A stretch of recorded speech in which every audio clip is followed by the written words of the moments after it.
about fentanyl in the media a lot nowadays. It has flooded the country and is being brought in and being added to oxycodone, which on its own, oxycodone is a very dangerous drug. And the way that it affects the body of a type 1 diabetic makes it very important to know what is going on and what to look out for while you are using this drug.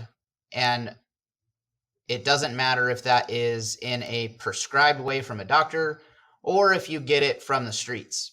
This video is going to be a more mature video, so if you are watching with a child, as I know some of you do, I recommend that you maybe talk to them about what it is first, or at least listen to it maybe on your own before you decide to let your children watch the video. Oxycodone affected my life for a period of time, and I will sprinkle little bits and pieces of that throughout this video. And I really want to just touch on how it affects the blood sugars and what it is that you need to look out for. Because during the period of my life where I was more or less addicted to oxycodone for a period of time, I did not know what it was doing to my blood sugars and what the ramifications could have been. At a job that I worked at, a coworker of mine used it. He offered me some. I said, sure. And I ended up doing it a lot more than I thought I was going to. It didn't last for a long time that I was doing it regularly.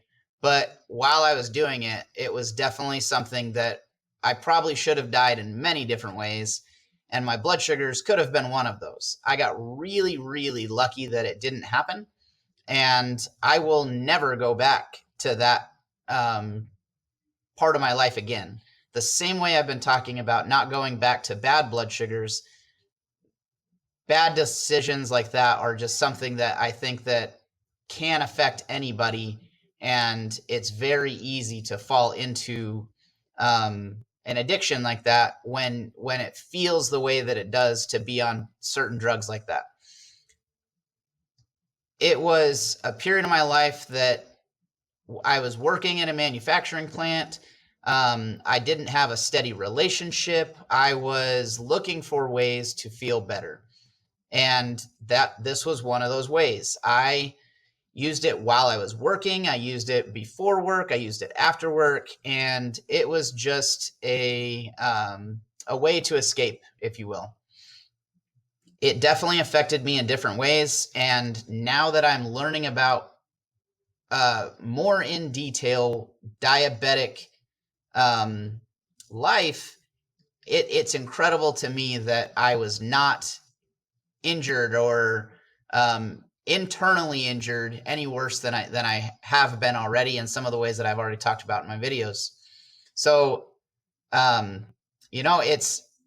it's one of those things that, again, it's a life lesson and you can learn from it. And I just think that we need to always be growing from the decisions that we've made in the past.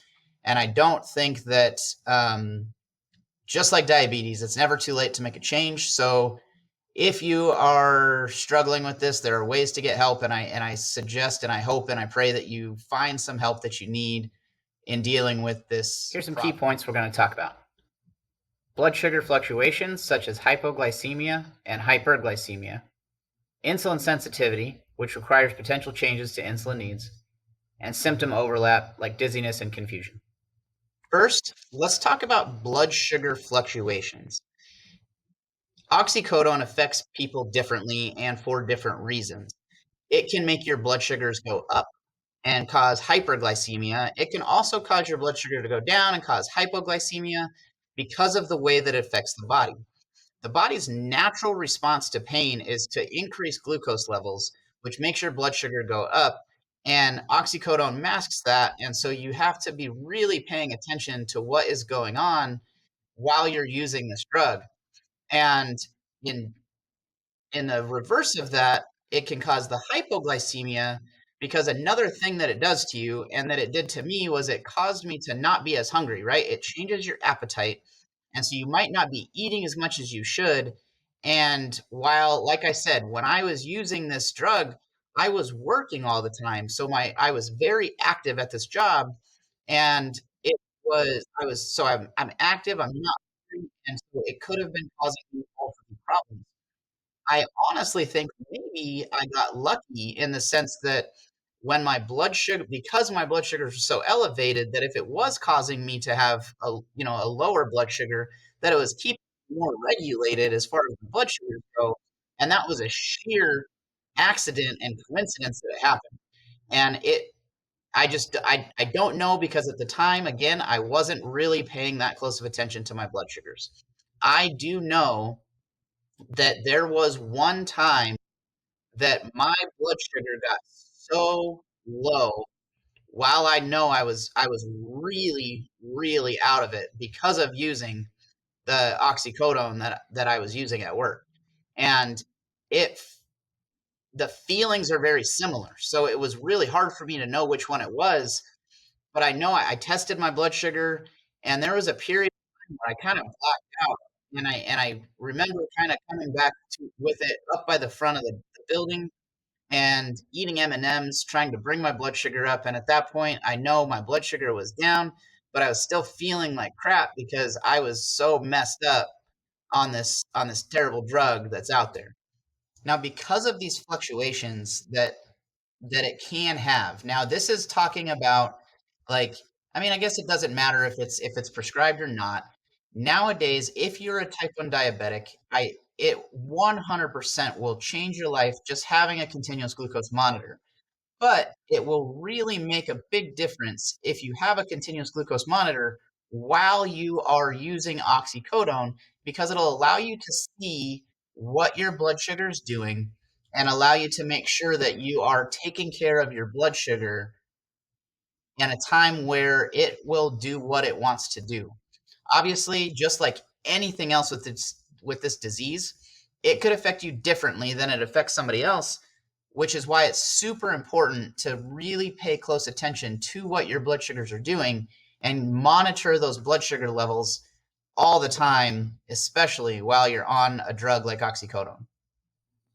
Insulin sensitivity is also something that's important to pay attention to while you are using oxycodone. Your insulin usages are going to fluctuate. You need to know what your blood sugars are so that you can adjust the insulin as you need it. If the pain is causing your blood sugar to go high, you need to be able to help to keep that from going as high by adjusting your correction factor on your pump or how much insulin it takes to bring your blood sugar down. You might need to adjust your basal rate so that it helps to fight that rise a little bit better and just really be paying attention to it because even when you do eat, you might need a little bit more insulin for the food that is going in your body. And then, of course, on the opposite side is if it is making your blood sugar go down, you might need to lower your basal a little bit so that it's not making your blood sugar go down as well as your added insulin or the extra insulin from the basal. And doing this and managing that insulin properly will help you to be able to make corrections in a much more effective way. Now, obviously, if you are doing this illegally and you're buying your drugs from your friends, you're not going to talk to your doctors about it. So learn from this and do research and figure it out. If you are doing it by the book and you've got a prescription for the oxycodone because of something that might have happened to you, talk to your doctor. They might be able to help you. If not, there's a lot of information, a lot of resources online you can use to help really understand what it is that you might need to do. And of course, like I've talked many, many times in this video and in others, a continuous glucose monitor is the way to go so that you can really manage those blood sugars a lot better and know exactly how much insulin you need to use, when to use it, and what changes might need to be made. So all in all, the most important part of this whole thing is knowing where your blood sugars are at all times. While you're dealing with managing pain with pain management such as oxycodone, it can't be said enough to just really know how your body works, how the insulin is affected, and just to be paying close attention.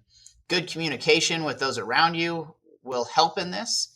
and it will help you to not develop